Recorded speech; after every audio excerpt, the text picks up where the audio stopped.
All right. So it looks like finally the Hindu gods have listened to the prayers of all the Indian Hindus who watch my YouTube channel, because they were constantly saying that why don't you report about other religions and um, about Muslims, Christians, and non-Hindu religions, their gurus and their monks and their priests. Why are you only talking about Indian Hindus? And lo and behold, I think the Hindu gods have listened to your prayers, and finally, this rice bag has something else to share with you.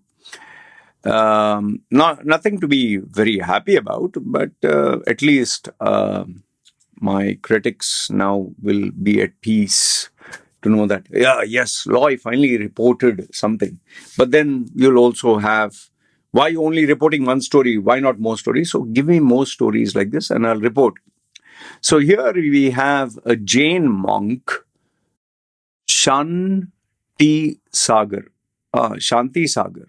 Okay, long name, Shantisagar. Also known as Shantisagarji Maharaj. Now, initially, when I got this sent to me, they had sent me on Instagram first, and they sent me this photograph of him. I don't know whether these guys even wear clothes. See, this is not me acting like I don't know. Okay, I'm being very honest with you, because I have seen these videos where these guys are like shaven and but totally butt naked, absolutely naked, standing on a plate or something, or standing in a particular area, and all these females, kind of worshipping them, and it's like perfectly normal. I was told that these are some priests or something, and they're supposed to be naked or something. But then the next question that came to my head is, so does he go everywhere naked? Does he, uh, like, okay, he's naked in the house, but when he steps outside the house, is he still naked? Do they put a burqa or covering, or do they cover him, or do they parade him naked, or does he sit in the car so nobody else can see him naked? Or is there, like in France, you like France or Germany, you have a nudist beach, or like a garden where you can be naked? Is there an area where these guys are like an Osho kind of thing? So I really don't know. I was aware of the fact that Jainism was the most peaceful religion in the world. That is what some Jain people have told me. And there was always this particular guy under under my YouTube channel who used to constantly tell me, "Why don't you speak about Jainism? Why don't you uh, tell the world about Jainism? It's a most peaceful religion in the world." So, like, I'm aware that Jainism is peaceful, but what am I going to talk? Okay, so coming back to this one, the first thing, I'm being honest with you, huh? The first thing that I Google searched was, is Jainism the same as Hinduism? I was like, is Jainism part of Hinduism? Is Jainism the same as is Jainism a branch of Hinduism? So when I searched online, I found this. It said Jainism is considered as a distinct religion from Hinduism, although they share similar cultural and philosophical similarities in terms of non-violence, ahimsa, which most of our Hindu vigilantes don't follow. Okay, non-violence, respect for life. Gandhi used to follow, but not these guys. Okay, respect for life and a concept of karma. Okay, both religions originated from ancient India. Both have the influence over each other over centuries. Okay, Jainism doesn't have a belief in a creator god. Oh, really? Okay, that's interesting. No supreme being, which differentiates from Hinduism. So you don't. So Jainism doesn't have any gods. But in Hinduism, there are a variety of gods and deities worshipped. And what do Jain people worship? That's I think I need a little bit of help from you guys. Okay, Jainism has its own spiritual practices, texts, philosophies, on liberation, moksha, through strict ethical conduct, meditation, and asceticism. Very bad at English also. Oof. Yeah, if you have so much of spiritual practice, then here we have a Jain monk doing the jiggy. See, here's the problem. When you try to put all these super strict rules of being, practicing celibacy or no sex and all that, and you're living in a day and age where social media exposes you to all these temptations. These are not saints. These are not gods. These are human beings who get who get an erection when they see, you're a natural human being. I mean, how long can you stay on a diet when you see literally everyone eating delicious food? So obviously, you stay without sex for, I don't know, months or weeks or years, and all of a sudden Monday you see one vagina, you'll be like, you can't control. Okay. So anyway, what I'm telling you is, I'm being honest that I didn't know much about Jainism. And please, for those of you who are going to jump on, hey, what the hell you don't know about Jainism? Boss, there's no if I ask you about personal branding, what the hell do you know? Okay. If I ask you about, make money living independently, uh, on an island where nobody speaks your language and you can't meet anyone, then I can laugh at you. So everyone doesn't know everything. We all know few things. So I'm telling you what I don't know. All right. So this Jain monk, Shantisagar, also known as Shantisagarji, Namaste Ji, Maharaj. Oh, Maharaj, okay. He is a prominent figure in the Jain Dijambar sect. Very interesting. There are so many hi-fi stuff here. There's a Jain Dijambar. Sounds like one of those cool gangs, Jain Dijambar. What the hell is that? There's so many things I'm getting now. Okay. It's one of the two major sects in Jainism. Okay. Oh my goodness. There are so many theological beliefs, monastic practices. You guys, take your time, read this. It's too much. Okay. Then there is key figures, rituals, and practice.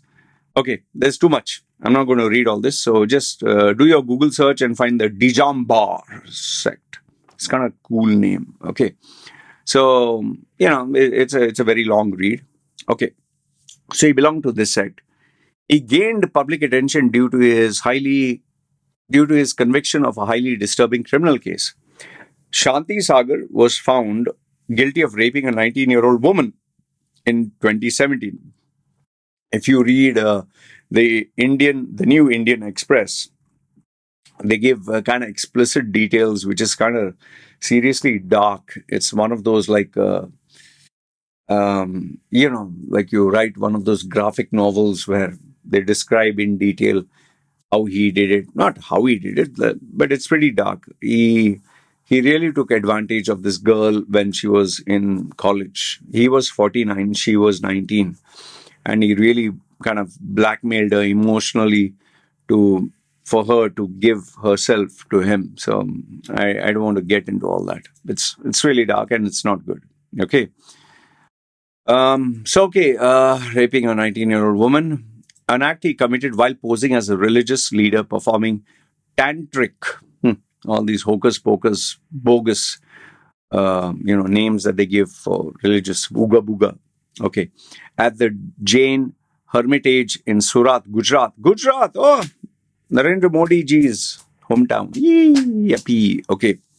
Prior to the incident, Shantisagar had established a relationship with the victim's family, and her father was one of his disciples. So, what he did is took the trust of the parents, and they believed him, and then he exploited this trust. So, they say, he exploited the trust, manipulated the victim into vulnerable positions, where he sexually assaulted her under the pretense of performing sacred rituals.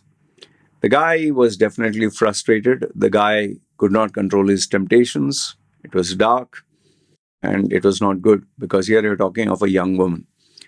The victim bravely reported the assault, and after years of legal proceedings, this is one of the problems in India. The legal proceedings, they just take years and years. Yeah, if you write something about BJP or like I even got a video where, It seems there was a religious festival, and a Muslim family was just looking at the festival. And then the claim by the BJP leader was they threw something dirty or they urinated on the procession or something like that. And next thing you know, even before like a, I don't know, a judicial hearing, they actually took bulldozers and they destroyed this guy's home. And this BJP candidate, he was actually giving a testimony. Oh, we have seen it with our own eyes, or we have actual recordings, although I didn't see where the recordings were. And the funny thing was, the report stated that this guy lived kind of 51 kilometers away from the incident, but he still knows very well all the information about it. And, the cops arrested this Muslim family. Okay, this guy. They just barged into his house and arrested him. They didn't ask for any evidence. And it was, see, this is a problem when you have a Hindu majority, which is fine, which is okay. But then you have hooligans and you have people taking, weaponizing religion, taking the law into their own hands. Gundagiri, they call it, like you literally bully others physically through violence. You politicize everything for your benefit in the name of a religion, then obviously people will lose respect for you, the religion, the political party, and even the country. You'll be like, this happens in this country.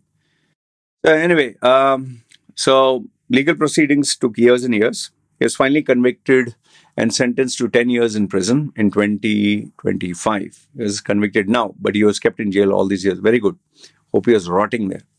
Shantisagar's actions and subsequent legal outcome shocked many due to the betrayal of trust by a religious figure. Yeah, they are bloody assholes, all of them. Whether it's Muslim, Hindu, Christians, all of them are pieces of shit. Okay, all of them. There are very few who are religious and spiritual. When you climb up the ranks, you have to play the political games, which they don't show. They only show like the Pope is very holy-poly and this religious head is holy-poly. To climb up to that level, you can't be holy-poly. You have to play the political game. Okay, because you're dealing with human beings. Politics is a part of it. His case highlights the dark side of authority figures in spiritual settings and the importance of holding individuals such as these accountable for their actions. Yeah, the problem is the more holy-poly these bums are, or they portray or they pretend to be, the more nonsense takes place. So the only point that I've not covered here is it seems more than 36 people came forward and there were testimonies, medical reports, CCTV footage, witness statements, which have been taken from October 2017. Fine, he was only asked to pay 25,000 rupees, which is peanuts. Okay.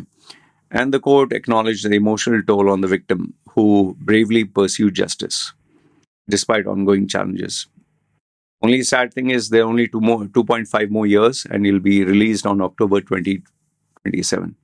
I have nothing but respect for this girl that she had the guts and the courage to come forward and expose this piece of shit. I hope more of these people, whether Hinduism, whether Islam, whether Jainism, new category to talk about, or Christianity, especially Christianity, they should be left, right, and center. In fact, you can check that movie about exposing the Christian church. Movie, wait, let me just type this out. Movie exposing Christian pedophile priests. Okay. What is it? Movie. Which was this movie? Eight recent films. Spotlight, yes. Amazing movie. I love the movie. It's kind of slow. It is not a very fast-moving movie, but you must watch it. Yeah. And for those of you who keep thinking, he's a Christian, rice bag and all that.